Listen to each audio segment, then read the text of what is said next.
గోవింద గోవింద గోవింద గోవింద.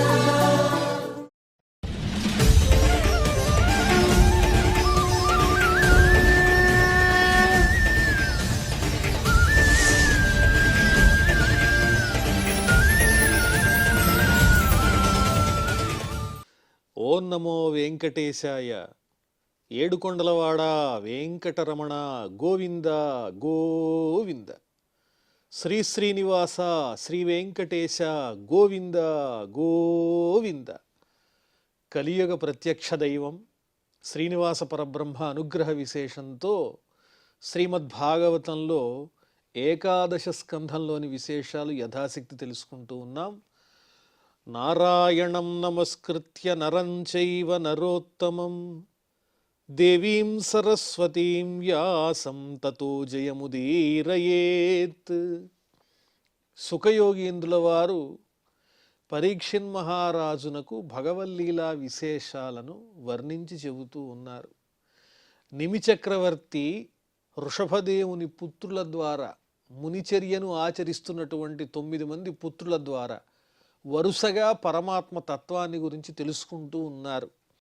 అందులో ప్రబుద్ధుడనే పేరు కలిగినటువంటి వృషభదేవుని యొక్క పుత్రుడు ఏం చెప్పారు? ఎవరైతే నారాయణ పరులై ఉంటారో, శ్రీమన్నారాయణుణ్ణి ధ్యానం చేస్తూ ఉంటారో వాళ్ళు మాయని దాటగలుగుతారు అని తెలియజేశారు. ఆ తరువాత రాజోవాచ, మళ్ళీ నిమిచక్రవర్తికి సందేహం కలిగింది. ఇంకో ప్రశ్న అడుగుతున్నారు. నారాయణాభిధానస్య బ్రహ్మణః పరమాత్మనః నిష్ఠామర్హత నో వక్తుం యూయం హి బ్రహ్మవిత్తమాః.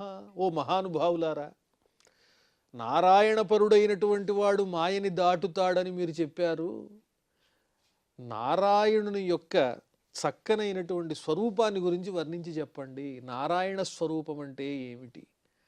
ఆ విషయాన్ని గురించి నాకు బ్రహ్మజ్ఞులైనటువంటి మీరు వర్ణించి చెప్పవలసింది అని ప్రశ్నిస్తున్నారు వినయపూర్వకంగా నిమిచక్రవర్తి.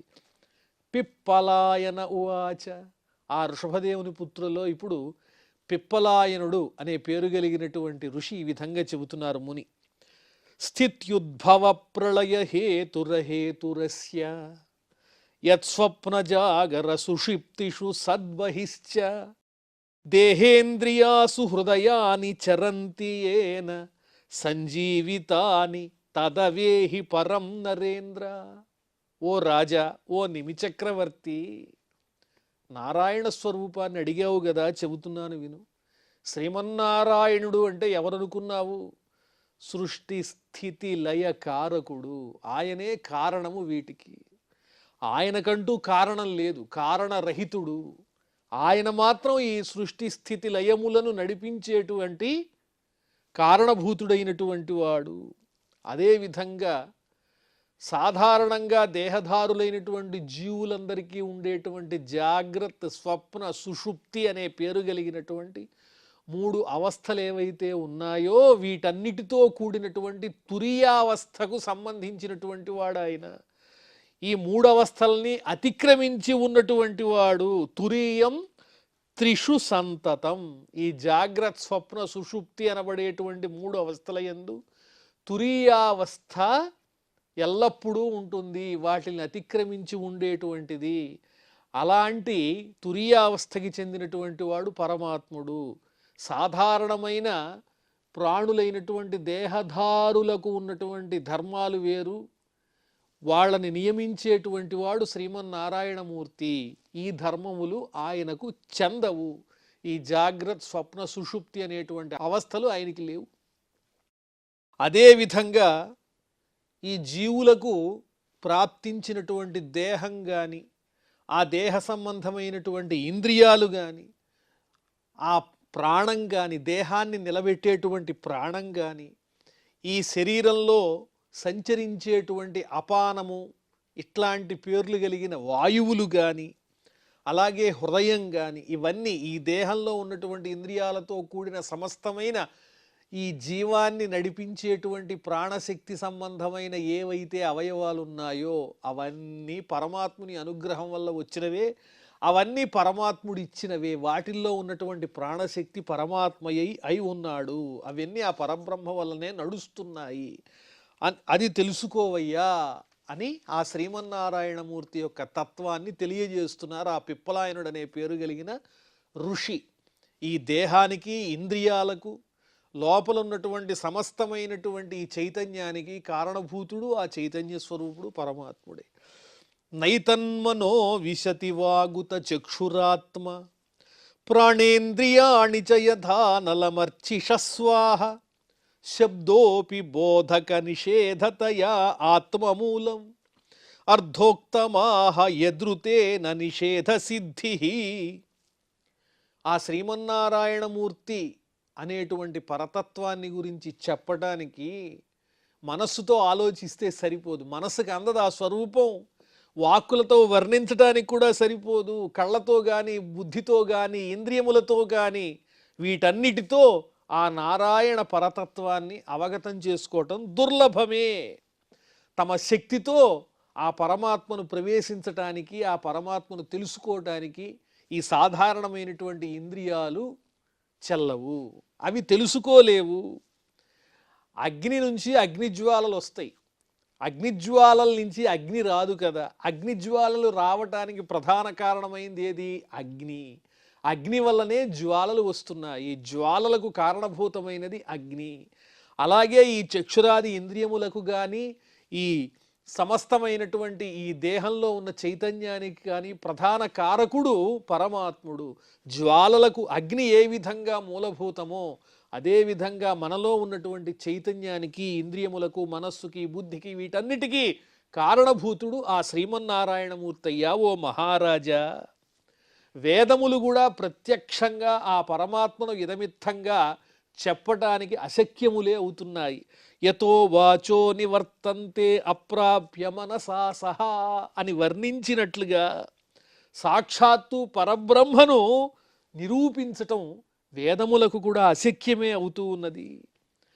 పరమాత్ముడు ఎలా ఉంటాడు అంటే ఇలా కాదు, ఇలా కాదు, ఇలా కాదు అని నేతి నేతి అని అన్నింటినీ నిషేధించిన తరువాత ఏదైతే ఈ నిషేధాలన్నీ అయిపోయిన తర్వాత మిగిలేటువంటి అవధి ఉన్నదో అదే పరమాత్మ. ఈ నిషేధములకు ఏదైతే పరిపూర్ణమైనది అవధి ఉన్నదో దాని తర్వాత ఏదైతే మిగిలి ఉన్నదో అదే పరబ్రహ్మస్వరూపము అని ఆ పరమాత్మను గురించి వర్ణిస్తూ ఉన్నాయ్యా వేదాలు. వేదములు పరమాత్మని వర్ణిస్తూ ఉన్నాయి. కానీ ఇదే పరమాత్మ యొక్క స్వరూపము అని నిర్వచించటానికి వేదములు కూడా సమర్థములు కాజాలవు. అంత పరతత్వము ఆ నారాయణ తత్వమని చెబుతూ సత్వం రజస్తమ ఇతి త్రివృదేకమాదౌ సూత్రం మహానహమితి ప్రవదంతి జీవం జ్ఞానక్రియార్థఫలరూపతయోరు శక్తి బ్రహ్మైవ భాతి సదసత్యతయో పరం యత్. ఓ మహారాజా, నిమిచక్రవర్తి, ఈ సృష్టికి ముందుగానే పరమాత్మ యొక్క సంకల్పం చేత సృష్టి ప్రారంభంలో ఉన్నవి సత్వరజస్తమో గుణాలు. ఇవి మాయాగుణములు, పరమాత్మ యొక్క మాయాగుణములని పిలువబడతాయి. ఈ మూడిటి యొక్క సమూహము కలిస్తేనే ఆ సృష్టి ప్రారంభమవుతోంది. పరమాత్మ సంకల్పం ద్వారా ఈ మాయాశక్తులు ప్రేరితమవుతాయి. ఆ మాయాశక్తి యొక్క సమూహం నుంచి వచ్చినటువంటిదే మహత్తత్వము. ఆ మహత్తత్వం నుంచి వచ్చినటువంటిదే అహంకారము. ఆ అహంకారం నుంచి వచ్చినటువంటివే ఈ ఇంద్రియాలు కానీ, ఇంద్రియాధిష్టాన దేవతలు కానీ, అలాగే పంచభూతములు, పంచతన్మాత్రలు, సుఖదుఖకారకమైన ఈ సమస్త సంసారము ఆ విధంగా పరమాత్మ నుంచి ఒక్కొక్కటిగా వస్తూ ఉన్నాయి, ప్రకాశిస్తూ ఉన్నాయి. ఆ సమస్తమైనటువంటి పదార్థములలోనూ స్వయం ప్రకాశ రూపంలో ఉన్నటువంటి వాడు సాక్షాత్తు ఆ పరబ్రహ్మయే తప్ప వేరొకరు కాదు. కార్యకారణములన్నింటికీ అతడే ఆధారభూతమైన వాడు. కార్యకారణముల కన్నా అతీతమైనటువంటి వాడు కూడా అతడే. సదసత్యతయో పరం యత్. ఈ కార్యకారణముల కన్నా, సదసత్తుల కన్నా అతిక్రమించి ఉన్నటువంటి పరతత్వం ఎవరు అంటే ఆ పరమాత్ముడైన శ్రీమన్నారాయణమూర్తి. ఆయనే బ్రహ్మైవ భాతి, పరమాత్మ స్వరూపునిగా ప్రకాశిస్తూ ఉన్నాడయ్యా. నాత్మా జజాన నమరిష్యతి నైధతేసౌ నక్షీయతే సవనవిత్ వ్యభిచారిణాం హి సర్వత్ర శశ్వదనపాయుపలబ్ధి మాత్రం ప్రాణో యథేంద్రియ బలేన వికల్పితం సత్. ఆ పరబ్రహ్మకు సాధారణమైన జీవరాశికి ఉన్నట్లుగా పుట్టుక ఉండదు, మరణము ఉండదు, పెరగటం ఉండదు, వికారములేవి ఉండవు. వికారరహితుడాయన. కానీ ఈ ప్రాణులన్నింటిలో కూడా ఇటువంటి వికారాలను కలిగించేటువంటి వాడు ఆ పరమాత్ముడే. క్షీణత్వం అనేది ఆయనకి లేదు, పుట్టుక అనేది లేదు, మరణం అనేది లేదు. ఏ పరిణామమునకు, ఏ వికారానికి లొంగనటువంటి అవ్యక్తమైన స్వరూపం ఆ పరమాత్మది. కానీ జీవులన్నింటికీ కూడా ఆ దేహధారులైనటువంటి ఆ దేహములకు ఈ రకమైన దశలను కలిగించేటువంటి వాడు ఆయనే. వీటన్నిటికీ, మార్పులన్నింటికీ ప్రధానమైనటువంటి సాక్షిభూతుడైన వాడు ఆయనే. ఒకే ఒక ప్రాణశక్తి అనేక రూపాల్లో కనిపిస్తూ ఉంటుంది. కన్నుంది, కన్ను చూస్తూ ఉంటుంది. ఈ చెవు వింటూ ఉంటుంది. నాలుక రుచిని ఆస్వాదిస్తూ ఉంటుంది. అలాగే ముక్కు చక్కని గంధాన్ని ఆఘ్రాణిస్తూ ఉంటుంది. ఇలా మనకున్నటువంటి ఇంద్రియాలన్నీ కూడా ప్రాణశక్తితోనే పనిచేస్తున్నాయి. కానీ ఎలా పనిచేస్తున్నాయి? విభిన్న రూపాలలో ఉన్న ఇవి. అవి చేసేటువంటి పనులు వేరుగా కనిపిస్తున్నాయి, వాటి రూపాలు వేరుగా కనిపిస్తున్నాయి. కానీ వాటి వెనక ఉన్నటువంటి ప్రాణశక్తి మాత్రం ఒకటే, ఇన్ని పనుల్ని చేయిస్తోందన్నమాట. అదేవిధంగా అనేక రూపాలుగా కనిపించేటువంటి ఈ ప్రకృతిలో ఉన్న స్థావర జంగమాత్మకమైనటువంటి జీవరాశుల్ని అన్నింటినీ కూడా నడిపించేటువంటి ఒకే ఒక ప్రాణశక్తి వంటిది ఆ పరమాత్మ శ్రీమన్నారాయణమూర్తే అని చెబుతూ, ఆత్మ ఎప్పుడూ ఒకటే ఉన్నది, అది జ్ఞాన సద్ఘనమైనటువంటి సత్స్వరూపము అని తెలియజేస్తూ ఉన్నారు. అండేషు పేసిషు తరుష్వ వినిశ్చితేషు ప్రాణో హి జీవముపధావతి తత్ర తత్ర సన్నే యదింద్రియగణే హమిచ ప్రసుప్తే కూటస్థ ఆశ్రయమృతే తదనుస్మృతిర్న. ఈ జీవరాశులలో ప్రధానంగా మనకి 4 రకాలు కనిపిస్తున్నాయి. అండజములు, అలాగే యోనిజములు, జరాయుజములు, వాటిల్నే జరాయుజములు అన్నారు. తర్వాత ఉద్భిజములు, స్వేదజములు అని 4 భాగాలుగా చెబుతున్నారు. అంటే అండముల నుంచి జన్మించేవి, భూమి నుంచి ఉత్పన్నమయ్యేటువంటివి, అదేవిధంగా స్వేదం ద్వారా వచ్చేటువంటివి. ఇలా చెప్పబడినటువంటి 4 రకాలు ఏవైతే ఉన్నాయో ఆ 4 రకాలలో ఉన్నటువంటి ప్రాణశక్తి స్వరూపం ఎవరంటే ఆ పరమాత్ముడే. అవన్నీ విభిన్నములుగా కనిపిస్తున్నాయి, కానీ వాటిల్లో ఏమున్నది? ప్రాణశక్తి ఉన్నది. ఆ ప్రాణశక్తికి ముఖ్య కారణం ఎవరంటే ఆ పరమాత్ముడు ఒక్కడే. భిన్నములుగా కనిపించేటువంటి ఈ స్వరూపాదులలో ఉన్నటువంటి వాడు ఒక్కడే పరమాత్మ. నిద్రించినప్పుడు ఇంద్రియములన్నీ కూడా అవి సుషుప్తి దశలో ఉంటాయి. ఆ సమయంలో కూడా నిరంతర చైతన్య స్వరూపంతో ప్రకాశించేటువంటిది ఏమిటి అంటే ఆత్మ మాత్రమే వికారరహితంగా ఉంటుంది, స్వయం ప్రకాశమై వెలుగొందుతూ ఉంటుంది. ఈ 3 దశలలో కూడా, జాగ్రత్త స్వప్న సుషుప్తి దశలలో కూడా నిరంతరము వెలుగొందుతూ ఉండేటువంటిది ఆ పరమాత్మ తత్వం మాత్రమే. మేల్కొన్న తర్వాత ఇంతవరకు నేను గాఢ నిద్రలో ఉన్నాను అనేటువంటి ఒక జ్ఞానాన్ని కలిగించేటువంటిది ఏదైతే ఉందో అదే ఆ పరమాత్మ యొక్క శక్తి అయి వెలుగొందుతూ ఉన్నది అని పరమాత్మ ఉనికిని తెలియజేస్తూ ఉన్నారు ఆ మహర్షి. యర్హ్యబ్జనాభచరణేషణయోరుభక్త్య చేతోమలాని విధమేత్ గుణకర్మజాని తస్మిన్ విశుద్ధ ఉపలభ్యత ఆత్మతత్వం సాక్షాత్ యథామలదృశో సవితృప్రకాశ. ఈ మాయాగుణముల ద్వారా జన్మను పొంది కర్మబంధాల్లో కొట్టుమిట్టాడుతూ ఉండేటువంటి వారు ఆ మాలిన్యాన్ని పోగొట్టుకోవాలి అంటే ఆ శ్రీమన్నారాయణమూర్తి యొక్క పాదపద్మముల యందు అచంచలమైనటువంటి భక్తి విశ్వాసాలను కలిగి ఉండాలి. ఆ భక్తితోనే ఈ మాయనంతటిని దాటవచ్చు, ఆ నారాయణ స్వరూపాన్ని, పరబ్రహ్మ స్వరూపాన్ని తెలుసుకోవచ్చు. స్వచ్ఛమైనటువంటి ఈ నేత్రములకు సూర్యుని యొక్క తేజస్సు ఎలాగైతే కనిపిస్తూ ఉంటుందో, అదేవిధంగా కల్మషం లేనటువంటి స్వచ్ఛమైనటువంటి హృదయమునందు ఆ పరమాత్మ యొక్క తత్వం అనేది, జ్యోతి అనేది, ప్రకాశం అనేది స్పష్టంగా కనిపిస్తూ ఉంటుందయ్యా ఓ నిమిచక్రవర్తి అని ఆ శ్రీమన్నారాయణ పరతత్వాన్ని గురించి ఆ పిప్పలాయనుడనే పేరు కలిగినటువంటి మహర్షి వర్ణించి చెప్పారు. ఆ తరువాత మళ్ళీ నిమిచక్రవర్తి మరో సందేహాన్ని అడుగుతున్నారు. రాజోవాచ కర్మయోగం వదతనః పురుషో ఏన సంస్కృతః విధూయేహాసు కర్మాణి నైష్కర్మ్యం విందతే పరం. స్వామి, మీరు శ్రీమన్నారాయణ పరతత్వాన్ని గురించి వర్ణించి చెప్పారు, అదేవిధంగా కర్మయోగాన్ని గురించి వర్ణించి చెప్పండి అంటున్నారు. అంటే కర్మలను అవలంబిస్తూ లౌకికమైనటువంటి కామ్యకర్మలు ఏవైతే ఉన్నాయో వాటి ద్వారా వచ్చేటువంటి దురవస్థల్ని పోగొట్టుకుని పరమాత్మని పొందడానికి ఏ విధమైనటువంటి కర్మను ఆచరించాలి అని ప్రశ్నిస్తున్నారు. ఏవం ప్రశ్నం ఋషీన్ పూర్వం అపృచ్ఛం పితురంతికే నాబ్రువన్ బ్రహ్మణః పుత్రాః తత్ర కారణముచ్యతాం. కర్మబంధాన్ని పోగొట్టుకుని జీవన్ముక్తుడవటానికి ఏ విధమైనటువంటి కర్మలను ఆచరించాలో తెలియజేయండి. ఈ ప్రశ్ననే నేను గతంలో మహానుభావులైనటువంటి సనక సనందన సనత్కుమార సనత్సుజాతులనబడే బ్రహ్మమానస పుత్రుల్ని ప్రశ్నించాను. నిమిచక్రవర్తి చెబుతున్నారు. ఇది వరకు నేను ప్రశ్నించాను, అది కూడా ఎక్కడా మా తండ్రి గారైనటువంటి ఇక్ష్వాకు మహారాజు సన్నిధిలోనే వారిని ప్రశ్నించాను. అప్పుడు నేను చిన్నపిల్లవాడిని. ఆ సమయంలోనే ఆ బ్రహ్మమానస పుత్రుల్ని ఈ ప్రశ్న నేను అడిగా. ఏ కర్మలను ఆచరించటం ద్వారా కర్మబంధములన్నింటినీ పోగొట్టుకుని పరమాత్మని పొందవచ్చు అని ప్రశ్నించాను. ప్రశ్నిస్తే ఆ మహర్షులు నాకు దానికి సమాధానం చెప్పలేదప్పుడు.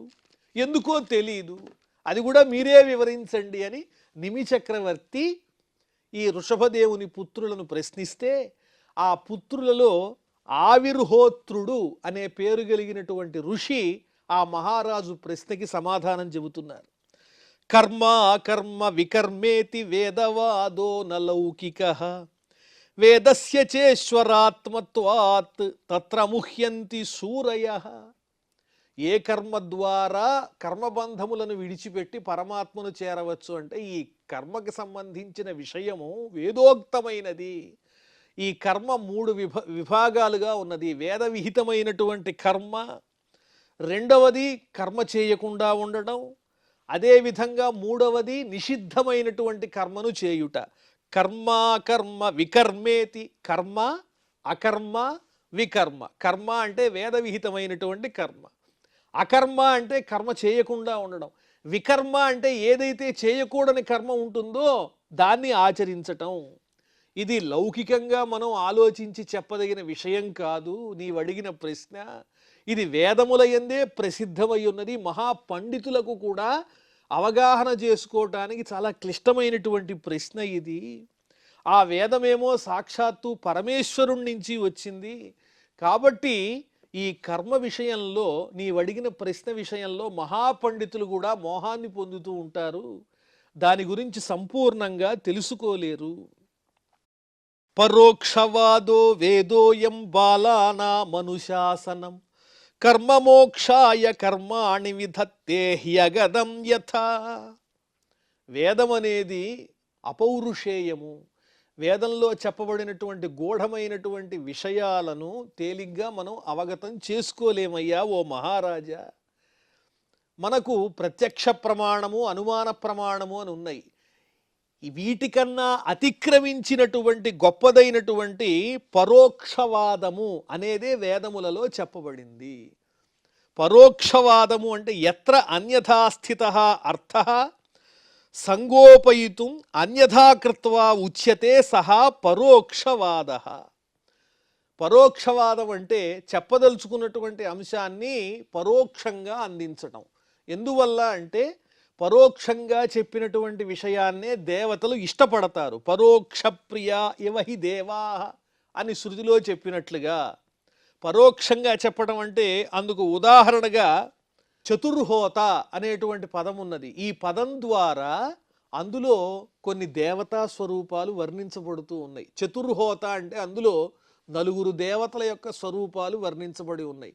పైకి మనం వేదంలో ఉన్నటువంటి పదాలను ప్రతి పదాన్ని చదివి అర్థం చేసుకోవటం దుర్లభం. అది ప్రత్యేకమైనటువంటి పండితుల ద్వారా తెలుసుకుని వేద భాష్యం చదువుకున్నటువంటి పండితుల ద్వారానే అందులో ఉన్నటువంటి విషయాన్ని సమగ్రంగా తెలుసుకోగలం. లౌకికమైనటువంటి సామాన్యమైనటువంటి పరిజ్ఞానంతో వేదంలో చెప్పబడినటువంటి పదముల యొక్క అర్థాన్ని సాక్షాత్తు తెలుసుకోవటం దుర్లభము. అటువంటి పరోక్షవాదంతో వేదములలో వర్ణింపబడ్డాయి ఎన్నో గొప్ప గొప్ప విషయాలు. అందులో చెప్పబడేటువంటి ప్రతి పదానికి నిగూఢమైనటువంటి అర్థం ఉంటుంది. అందులో ఎన్నో రకములైనటువంటి దేవతల యొక్క స్వరూపాలు కూడా ఉంటాయి.